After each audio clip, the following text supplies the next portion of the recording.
Hello lads, ladies, gents, ladetts, whoever, whatever, welcome back to another video. Being the obsession and personality of pretty much every single divorced mum over the age of 30, Tim Burton's Nightmare Before Christmas was a pop culture titan, especially from those mid-90s to the early 2000s. And it's no surprise it managed to get a video game adaptation. How queer! Developed by a Japanese company by the name of Tosei and published by Capcom in late 2004 to 2005 depending on your region, it released on both Xbox and PS2. However, most people will know this game as a PS2 game solely because the Xbox version sold around 10,000 copies, at least according to VG charts, whereas the PS2 managed to sell a little bit over 300,000 copies, which is pretty damn good. However, it wasn't all good, as it did go on to get middle-of-the-road reviews from critics. Like the movie itself, it seems like fans were helping it stand out amongst its peers. Taking place after the events of the film, the game is meant to be a sort of sequel. Not really, but kinda. It's a bit strange. How queer! The plot picks up with Jack Skellington returning to Halloween Town after trying to find new scares for the next Halloween. Before he left, Jack talks to Dr. Finkelstein, who gives him what will be Jack's main weapon for the game, known as the Soul Robber, to help him in his quest, which is basically one of those sticky hand prizes he would get from the arcade after spending about $30 just to get a few tickets. However, shortly after departing, Lock, Shock, and Barrel manage to bring Oogie Boogie back to life. Like last time, Oogie is trying to take over, however, this time his ambitions are a little bit bigger as he wants to take over all the major holidays and not just Halloween Town. Even though it's a pretty predictable plot, I would say it feels pretty natural for the evolution of the story, and I don't think it would be too far-fetched to believe something of this nature would happen if we were to actually ever get a sequel. However, I don't think we would get a Soul Robber weapon or anything like that, but I think the general setup makes sense. And even though I'm not a fan of using the big bad over and over again, sometimes they are just a little bit too iconic not to reuse, and I think this is one of those creative liberties they were allowed to take.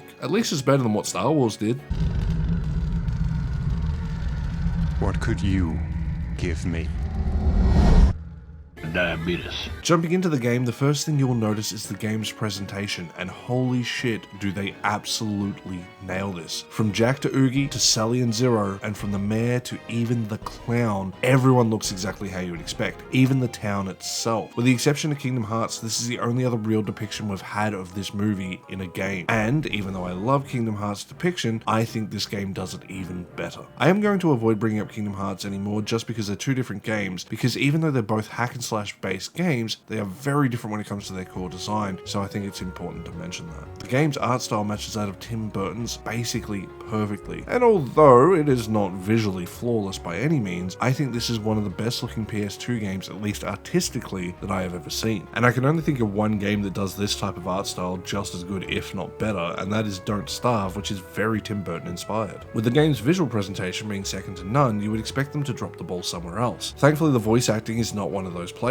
because the game actually brought back all of the original voice cast, and everyone sounds exactly how you remember them, even though they are reprising their roles several years later, which just goes to show how good the talent behind the game is. There is one major exception, however, and that is the fact that the voice actor for Jack Skellington has to say Soul Robber so many times that it will drive you insane. I know this is indicative of pretty much all early 2000s game design. Pretty much any lead character would just make a noise over and over when they would attack, just to fill up the space, but it is definitely grating to hear it over and over and over again every time I attack. Speaking of combat, it's what we'll spend the vast majority of our time doing. Being basically a baby's first hack and slash, the combat system is pretty simple. Consisting of two buttons that you can combine with directional inputs for different moves, you'll notice the game feels a little bit slow. Not unresponsive, however, but it is almost like every movement we take is forcing us to walk through Vaseline. It's hard to describe in words, and I don't think the footage shows it well enough for what I'm trying to say, but please take my word for it. The combat system as a whole works really well, and is pretty easy to get the hang of. The game itself isn't too difficult, so these simplistic controls definitely make it a game for that of a younger audience, which I think is perfectly fine. You'll notice when you kill enemies they drop coins. These coins can be used in order to purchase upgrades such as weapon upgrades, abilities, or even more health and things of that nature. It's not the most in-depth system in the world, but it's definitely functional. Sadly, where the rather solid combat system is let down is the game's overall lack of enemy variety and the speed of the fights.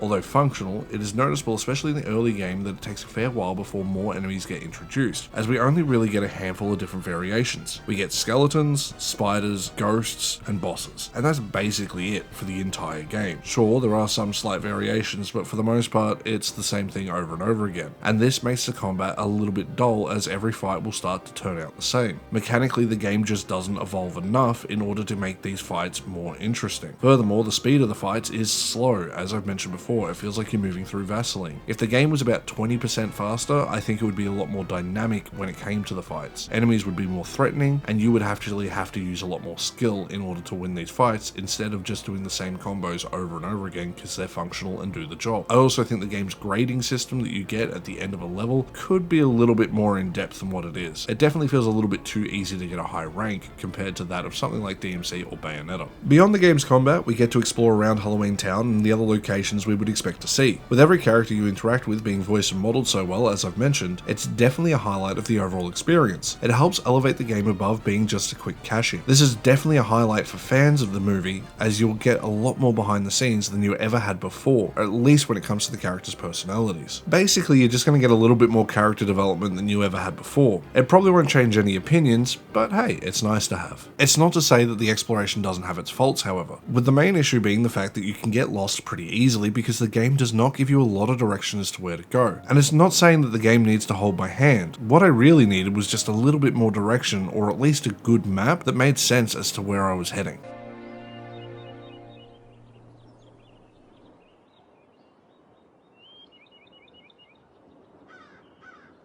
Boy. Getting lost isn't the worst thing, however, as you'll get to enjoy the game's OST as you wander around. And unlike the Treasure Planet tie-in games we did a short while ago, we actually get to enjoy the main songs from the movie here, and it's really nice to have. We also get a bunch of original songs that are all sung by the original cast, and it feels really premium compared to most other games, and a lot of these songs feel like they would belong in a true sequel, so I think they've done a great job, and it helps show the passion behind this project. Now, I've said before, not every game needs to be a masterpiece, and I still stand by that, because honestly this game isn't a masterpiece. I think it has the building blocks to be something special, but it didn't quite achieve it fully. And I think it's because the game's mechanics fall short of its full potential. So I think if we were to get a remake or a remaster, we could definitely see it be something special. Or I would at least like to see something new with this IP be done. It's been dormant for quite a while, and basically Kingdom Hearts is the only thing keeping it alive, so that is what it is. So with that, lads, ladies, gents, ladetts, whoever, whatever, it brings us to the end of another video. If you enjoyed the video, please consider hitting that like button, and even that subscribe button if you feel so inclined. If you want to go that extra mile, you can support me on Ko-fi for just $1 a month,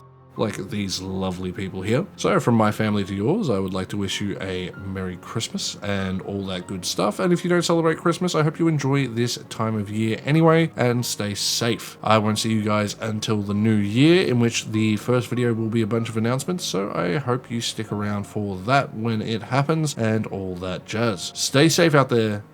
Bye.